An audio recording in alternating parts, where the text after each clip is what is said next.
Hey everyone, we are so close to my favorite time of year, which is ROI, the Millionaire Summit.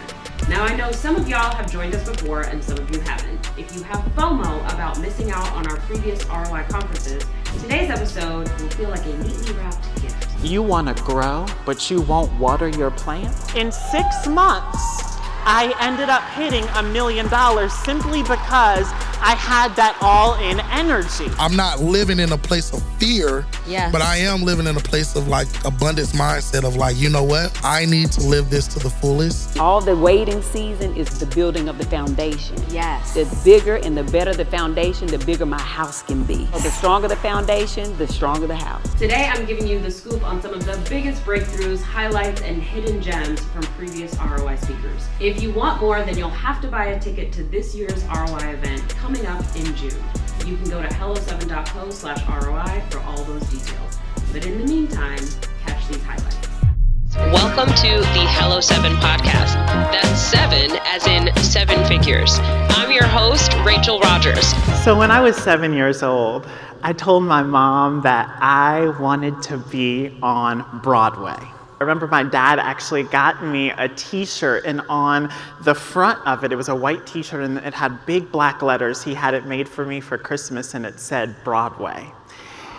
And I think it's so important, the words that we speak over our children. But they began to affirm me. And because of that, I was able to move to New York City. And I got the chance to perform in 5 Broadway musicals and 2 national tours. I said, here's the one thing that I need you to do.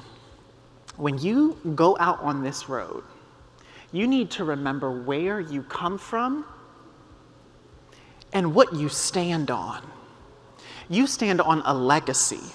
You stand on a man in the 1950s saying, hey, we're not on the radio, but we have the talent here in Detroit, in the Motor City. Well, what if I sing, I dance, I act, and I start teaching young people to do this? Like, what if the things that I wish I had known going into this industry, I could start imparting to people? Is this hitting for anybody? So as I'm thinking about that, I'm like, here's what I know I really want to do. I want to do it right.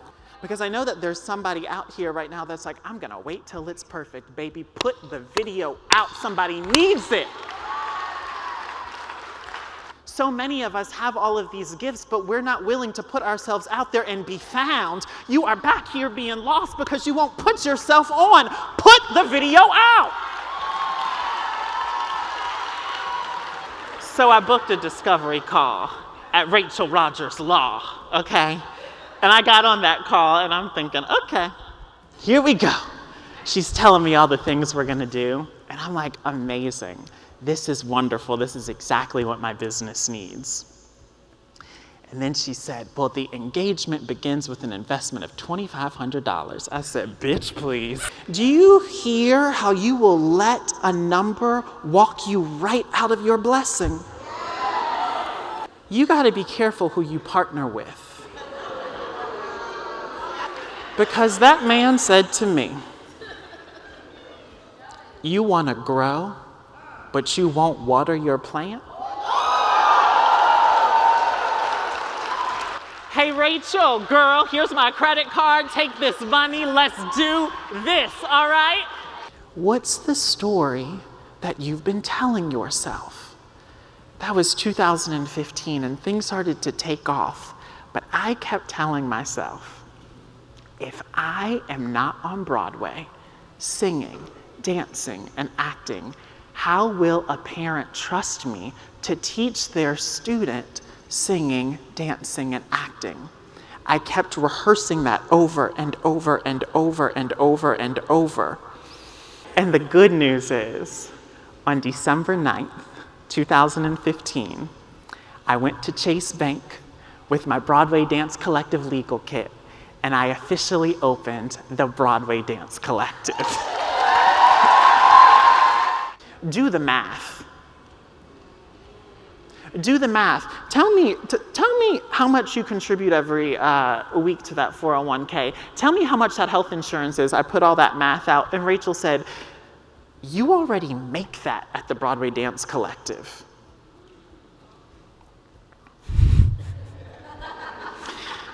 look for the signs. My first Broadway show was in the Schubert Theater at Memphis. All those shows later, that same show, Hello Dolly. The writing was on the wall, baby, you have finished this cycle.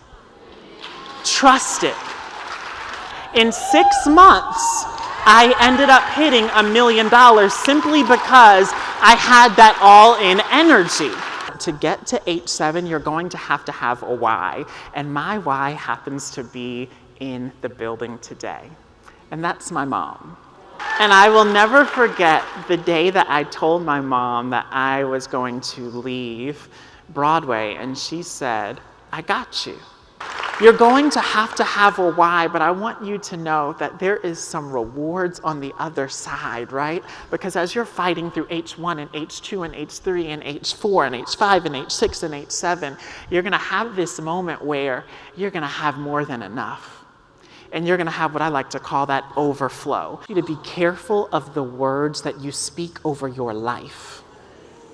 But that thing that I had started to grow at H3, which was that online program that everyone in my industry said, why would you do that? That was the thing that then allowed us to hit $2.4 million that year. Here's what's interesting though. When you choose to be visible, you better be ready for shit to hit the fan.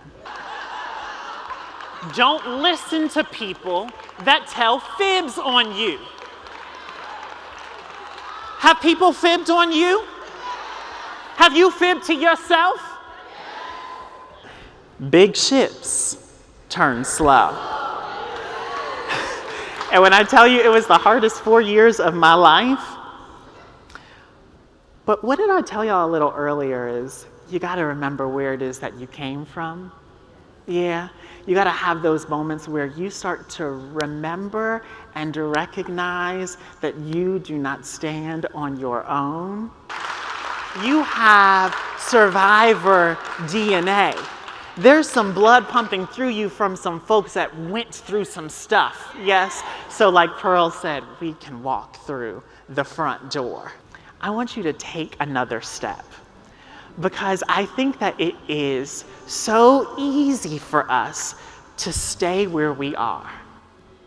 I think it's so easy for us to keep telling ourselves this story that I am not going to make it if I actually take the leap. Has that been anybody that has felt like they've been a little stuck? Yes. I want you to know that there are some folks that are ready to help you.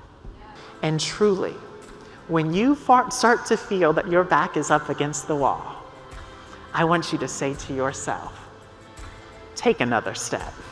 And it's time to play a new tape. Can we say play a new tape? It's our time. So if you are a person that is saying, I'm ready to do something new, will you rise? Y'all, the Hello 7 incubator, we're going from H1, we're going from H7, and look at all these people that are saying, we got you and we ready. Listen up. If you're tired of setting the same income goals year after year and still coming up short, it's time to change the game. You know you're meant for more, but right now, your business isn't moving like it should. You've got the talent, the skills, the ambition, but your bank account isn't reflecting that. That's where the Make Money Moves Challenge comes in. For 5 days, I'm giving you the exact strategies, mindset shifts, and money-making moves that have helped me and thousands of other entrepreneurs break out of the feast or famine cycle and start stacking real wealth. No more scrambling to hit your revenue goals, and no more waiting for the perfect time to go all in. You're getting daily action steps that will have you making more money immediately. This isn't a fluffy feel-good challenge. This is about building a business that actually pays you what you deserve. So are you in? If so, join me for our next challenge. Go to hello7.co/challenge to sign up now. I'm traveling the world. Like, I'm a plus-size black man traveling around the world. I don't know anybody talking about this. Yes. And I was like, and I looked online. I was like, I don't see anybody talking about this. It was always like plus-size influencers out there, but nobody was ever considering themselves a plus-size traveler influencer. And I was like, that's what I'm going to be. And so because I know that there's obstacles and challenges that I have when I was married with my wife, I was like, you don't think about the middle seat? You don't think about weight limits? You don't think about this? And she was like, no. And I said, what world do you live in? Like I literally think about this stuff all the time when I travel. And then come to find out when I started posting and doing all these things, it resonated with so many people. And so it was like it wasn't just therapy for them, it was therapy for me. Like I was like, man, this is our community. Like this is my peoples right now. And then I also kept asking the question. I was like, why is it that when I'm traveling, I never see plus size people out here traveling. Yes. And I know there's a whole bunch of us back in the States. Yes. So I was like, something up. Something ain't right here. What's going on? So it was like being able to figure out those challenges and being able to find a way to help. And I was being that representation. Like when people saw themselves represented, they'll get out there and do it. Because that representation, I saw it back in college. Like nobody saw other Black people traveling, so they weren't traveling. Right. It wasn't until Instagram came out that Black travel movement started happening. Yes. And so people saw themselves like on the internet and being like, oh, okay, I guess I could go there now. And so that was my mindset when it came down to like helping plus size people travel, getting people to live life now, no matter their size. Yes. I love it. So good. And it's like you're meeting a need, and especially one that you are uniquely in a position to meet, right? It's a marketplace need. And that's the thing you got to look for. It's like, what do I have to offer? And what is the problems that I see in the world that annoy me, right? How can I bring attention to issues that annoy me?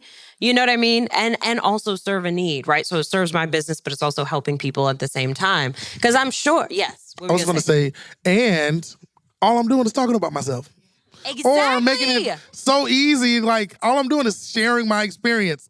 Oh, look at me in Paris today. I'm walking down the street. Yeah. You know what? It was a little hard today because of these heels. Let me make sure I have on the right shoes. What shoes do I have? I have these shoes on. So work smarter, not harder. Work smarter, not harder. And then I think about this book I read, and I don't remember the title that well, but it's like Shortcuts. I think it's a book. It's like Shortcuts. And at the beginning, he's like sharing his case of like, you don't have to go the long, hard way to get there.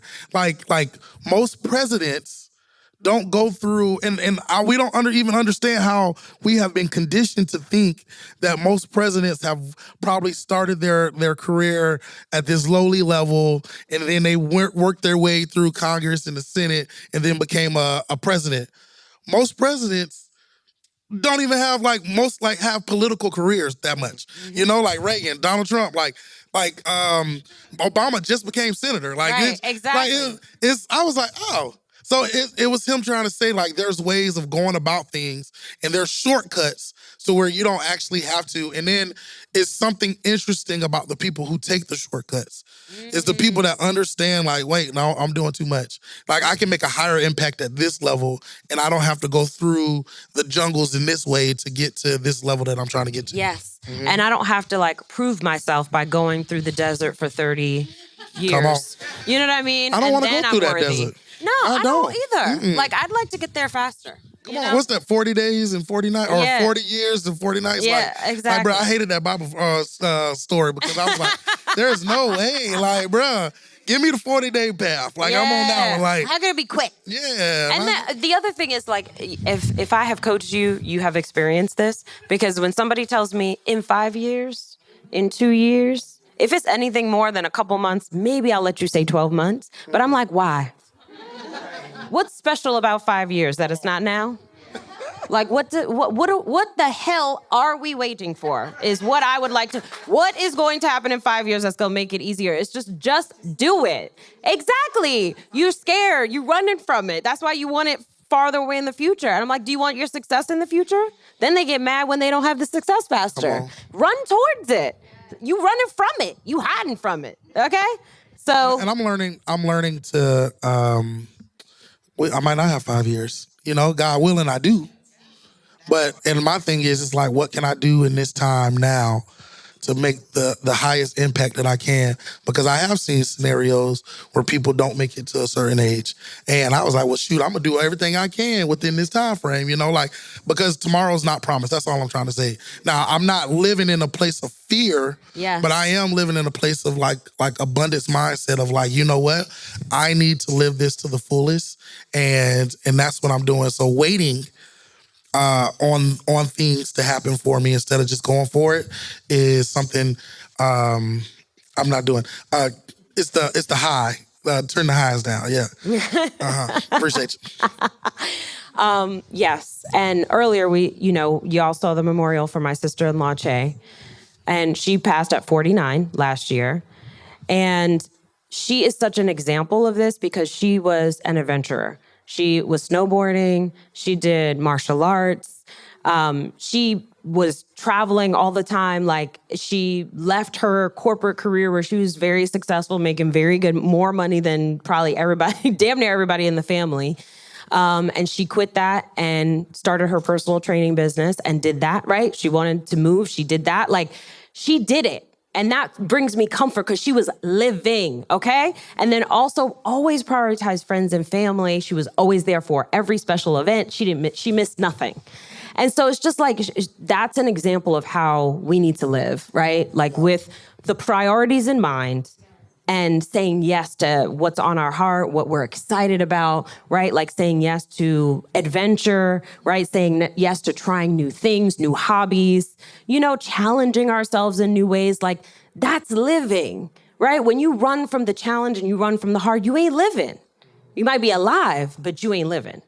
So that's what you were doing. And that's amazing. And still doing, right? Like, that's what we strive to do every day. We've officially rescheduled ROI the Millionaire Summit 2025. Join me, Hello 7, and hundreds of your newest business besties in Huntington Beach, California from June 17th through the 19th for 3 days of high-impact, high-caliber fun. Let me tell you why ROI the Millionaire Summit is happening at the perfect time. June is the ultimate mid-year reset. It's your chance to pause, reflect, and redirect your energy for the months ahead. By the time the summer rolls around, you've had 6 months of wins, lessons, and challenges. That makes June the moment to evaluate what's working and ditch what's not, and pivot for even bigger success in the second half of the year. I'm so excited to invite you to ROI 2025 this summer to reconnect with your vision and take $1 million action with me. Come to dream bigger, move boldly, and reconnect with your purpose. So if you're ready to realign with your vision, sharpen your strategy, and set yourself up for massive wins, ROI is where you need to be.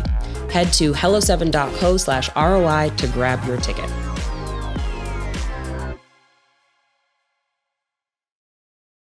I did a lot of movies that went straight to Blockbuster, and music videos and commercials and a bunch of things. Sometimes people see it now and they be like, Tab, is this you? I be like, that's an old Tab, Jesus. that's me, but honey, she gone, okay? But I did, and I had moments where I felt stuck. Yes. Right, because I always had a job. Me and my husband, we're partners. And I always say, he was not my provider, but we were in it together. Yes. And so I always had some type of job while I was pursuing my dreams.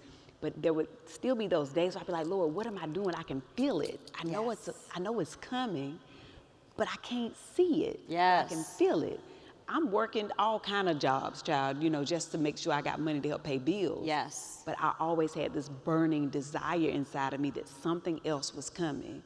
So even when it felt hard or it felt like it wasn't going to happen, I leaned into that. Yes. I was like, I know that I have heard this voice and I know God has a plan for me. I got to keep going into something. Yes. I love it. I think it's so important to talk about self-trust during that period.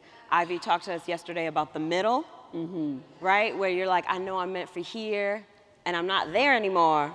But is this the destination? Because it can't be the destination. Right, you know? right, yeah. And just, you got to keep going. And you got to trust that you are still moving towards it. Yeah, the That- foundation is being built, is what I Yes. realized. Right? Exactly. All the waiting season is the building of the foundation. Yes. The bigger and the better the foundation, the bigger my house can be. Yes. The harder it is to crumble. Yes. So the stronger the foundation, the stronger the house. It's so true. Yeah.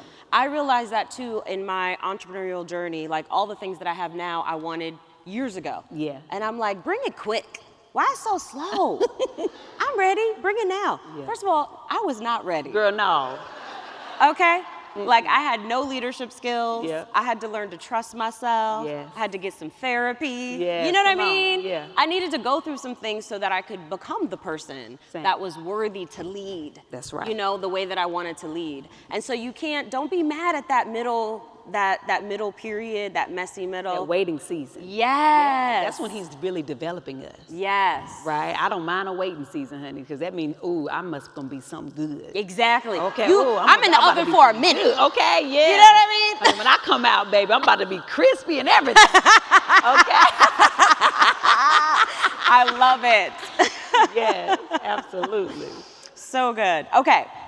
So we talked about winning. Well, what's one area where you feel like you're not winning right now? An area where I'm not winning. I don't know if I necessarily classify it as not winning, but I think that that I can work on developing better. And my husband would say, because I have this thing where I trust everybody. And you can't trust everybody. No, you cannot. Right? I just always was made to believe like everybody gets 100 to start with me. Yes. And you deduct from it yourself. Yep. Right? But some people that I have met recently, they got to start at 0.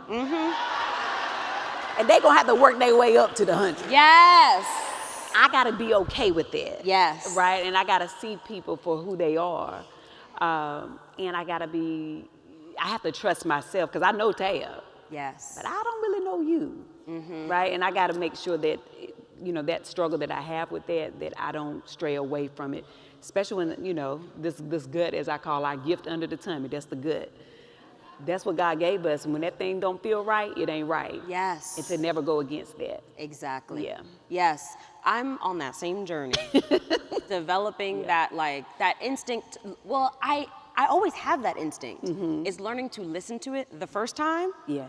You know, because what is it? That it comes as a feather first, right? And then it comes as, what is it? A brick. A brick. Oh. And then I'd you rather get the have truck. a feather, Jesus. You know what I mean? Yeah. And you don't want the truck. Yeah, I don't want that. But I feel like I've had it. Yes. Yeah, then So been hit have by I. it and ran over. Yes. Yeah. And here's the thing. The more successful you become, I feel like you attract people who want to take something. Oh, yeah. They want to attach themselves to Oh, a yeah. successful train. Oh, yes. You know, like, let me hook my car up to yours. Yeah. And it's like, no. There's an entitlement spirit. Yes. Yes, honey, that comes in different faces, right? It comes in strangers, it comes in family, it comes in friends. There's this thing that it blows my mind how you can work so hard for something and somebody who ain't did a day of the work feels entitled to what you have. Hello? It blows my mind. It blows my mind. Like I'm just not that way, so I don't understand how I'd be like, now how you fix your mind to think that way? Exactly. Like I don't What happened understand. to you? Right, yeah. Talk to me about this gift that you have, that where you think Yes. that you know, you're entitled to something that somebody else didn't work for. Exactly. Right? So that thing is it's a real issue in the world. Yes, Yeah. it is. And I think it's a part of what comes with success and part of why we have to be prepared for it. Yeah. You know, so that we have more discernment and so Yeah, that we know how to absolutely. protect ourselves. Yes. And I want to talk to you about that. So now this is just basically going to become a coaching session for me. Okay, all right. I'm like, forget y'all. I have my own question. But how do you talk to me about your experience of fame, right?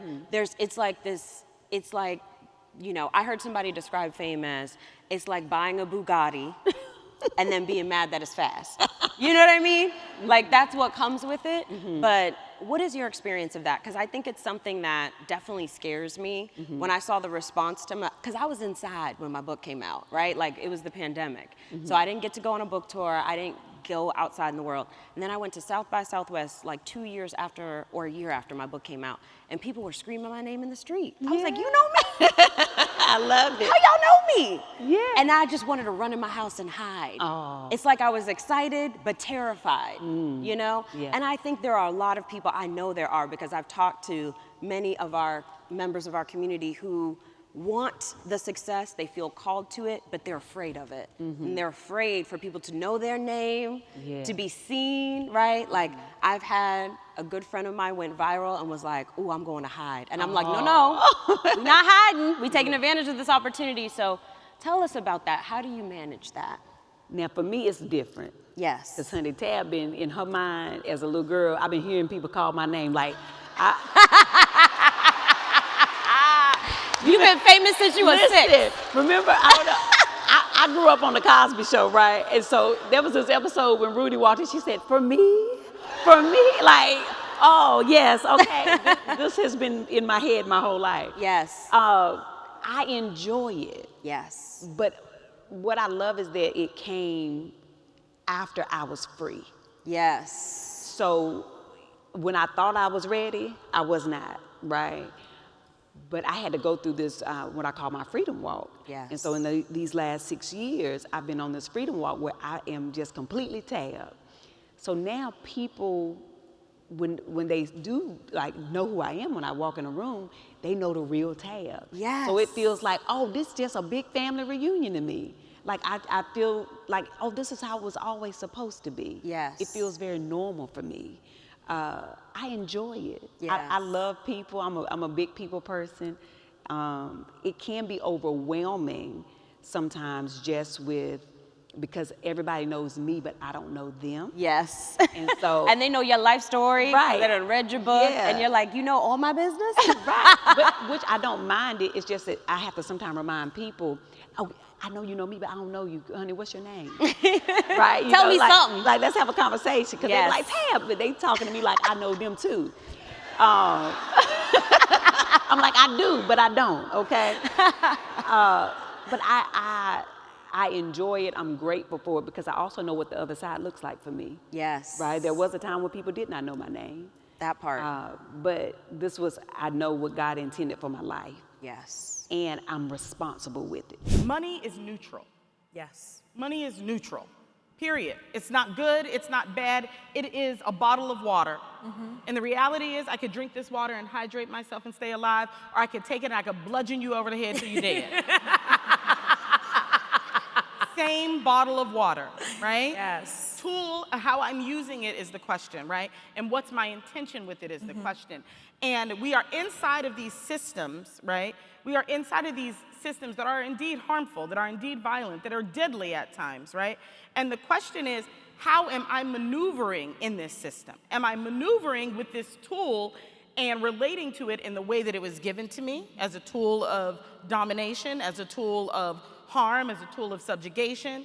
Or am I relating with it as a tool of replenishment, a tool of abundance, a tool that's gonna keep me alive and my people alive? Yes. Yesterday, I was at the party with Colin.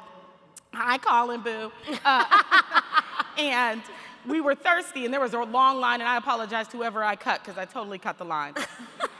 And I asked the lady for a bottle of water, and both of us, and Colin, being the awesome human that he is, he was cased it out. He was like, came back and said, Sonya, the line's all the way back there. And I said, I already got my bottle of water. And then I realized that I had not hooked up my friend who was thirsty casing the line. So I had to go back and grab a glass and share my water with Colin. Yes. That, I could have used that system, used his intel, skirted everybody, met my needs, and been like, good luck for you in your hydration. I could have, right? But in that moment, what I did was I got what I needed, and I also made sure that there was enough for who I was with, right? Yes.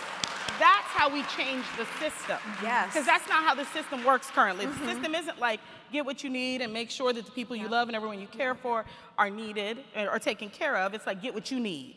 Only you, right? And so Yes. I think we are constantly, us having a different mindset, us coming not from that system, coming from been broke. Yes. Coming from know what it is to be like, oh, that phone is off this month and it ain't coming back on till Correct. such and such a date Lights when the off, direct all deposit the hit, lights off. and only if the $25 overdraft fee don't take it first, right?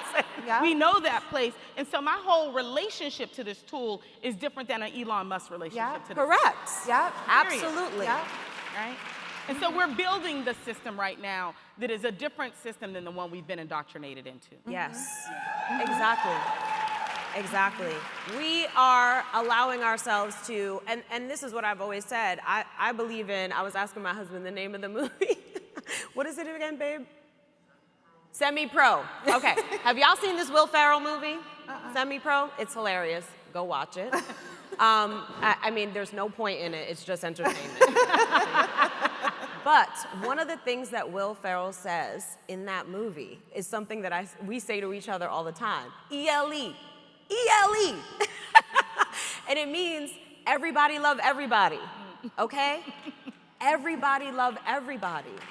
And I truly believe that. That is why I have gathered this diverse group of people and celebrate every identity here.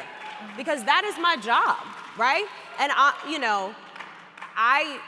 believe this is I believe this is a biblical principle.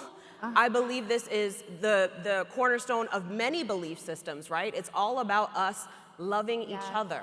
And so how can we use this tool, right? This money tool to love the people, right, as Myron says. How can we use it to, and we are the people. We are the people as well. Rachel, can you speak to that? Because I feel like this is your genius. Yeah, one thing specifically around us being the people, I talk a lot about the anxiety that I felt in my career of making money and how I would move through the world, what it would mean for me, particularly what it means for me where in a world where I'm primarily seen as an activist in many spaces. And we have been taught that in order to be moral, you also have to not do well. You have to be struggling. Yes. We understand struggle to also equal morality, and I refuse to believe that or lean into that or live in that way. And a lot of my life's work, I feel, is to live well and let people see what that looks like, what that could be. Yes. And that can be my work too. And if you're familiar with my work at all, a lot of the beginning of how I showed up in the world was with a lot of energy and anger around race and racism and how I expected white women to show up within the feminist movement with a critical consideration of how race plays into it. And as I moved through life, I just decided that my work in liberation didn't have to look like the fight. It could look like the care and tending to Black women. Yes. Instead of just being Exactly. against something else. And as I moved through my career, being able to get a book deal, being able to start my company and really start to have wealth and be able to use it in a way, I have a friend, Ebony Janice Moore, who often I would call her and I would express to her my anxieties. And she would say, Rachel, who are you doing this work for? And I'd say, well, the liberation of Black women. And she goes, are you a Black woman? And I was like, yes. And she goes, well, you're doing your work. Like, yes. I am the Black woman. I am trying to continue to heal and liberate. Yes. And that can be an answer to it as well. And so I think that in my work, speaking to the ethics of it, the idea of how do I fit into it, I had to make a decision very early that either I was going to stick to the very rigid, very honorable structure of activism where you completely dismiss and live off the grid of the system you are trying to dismantle. I know many people who do, and I honor it, but I realized that there was something about my interests, my skills, my talent, that allowed me to play the game, but to win for my team. Yes. And so that is how I have been having to move through this world of business. It is the worst ethically. It's so funny, Rachel, because so many people, when I told them I was coming to this conference, they're like, so explain it again? Like they really didn't understand that I wasn't at an activist conference. And I had to explain why this was the stage that also is applicable for me to be on. These are also my people. Yes. Because this is actually a particular group, like we are our team that we're fighting for Yes. on this Exactly. game. So these skills that you're learning, these relationships that you're having, these systems that we're creating to do well and to be well in our business, yes, it's within this ridiculous game of capitalism, but I'm going to learn every single rule and I'm going to be the best player and bring all the trophies home to care for my community. Yes, exactly. Yes. So like, you know, if you're going to go do important work for your team, right, or a community, you're gonna bring some tools, right? Maybe you need a laptop for this, or maybe you need, you know, a backpack that has, you know, a hammer in it. I remember I went to Ecuador in the Andes Mountains on a missions trip many years ago when I was like 19 or 20, and I was on the rooftop of a building, right, building a school, right, building classrooms, and we literally were laying bricks. So I was like churning concrete, and I had tools to do that, right? So this is another tool that you can bring, right, for whatever causes you care about, for the liberation of your people, right? And the other part of it is you don't actually have to do that. Do you have to start a nonprofit? No, right? Do you have to use all of your money to, you know, give to other people? No, because that's the other problem that we have. We make money and then we feel undeserving of enjoying it, right? Who here struggles to enjoy the money that they have? Yes, a lot of y'all, okay? Exactly, because you feel like, oh, if I earn it, the only way to be in relationship with it is to give it away. I'm only worthy. Yes. I'm only worthy if I give it away. Exactly. Right? Actually, I'm only known, and this is not any different than what you just said, which is I'm as good as what I do for other people. Yes. That's your why. And if that's your why, you're gonna stay broke. You can make $1 bazillion trillion and you're gonna stay broke. Because your why is I am only good as what I give away. Yes. As opposed to I am good. Yeah. Yes. Period. Period. End of story. Period. Yes.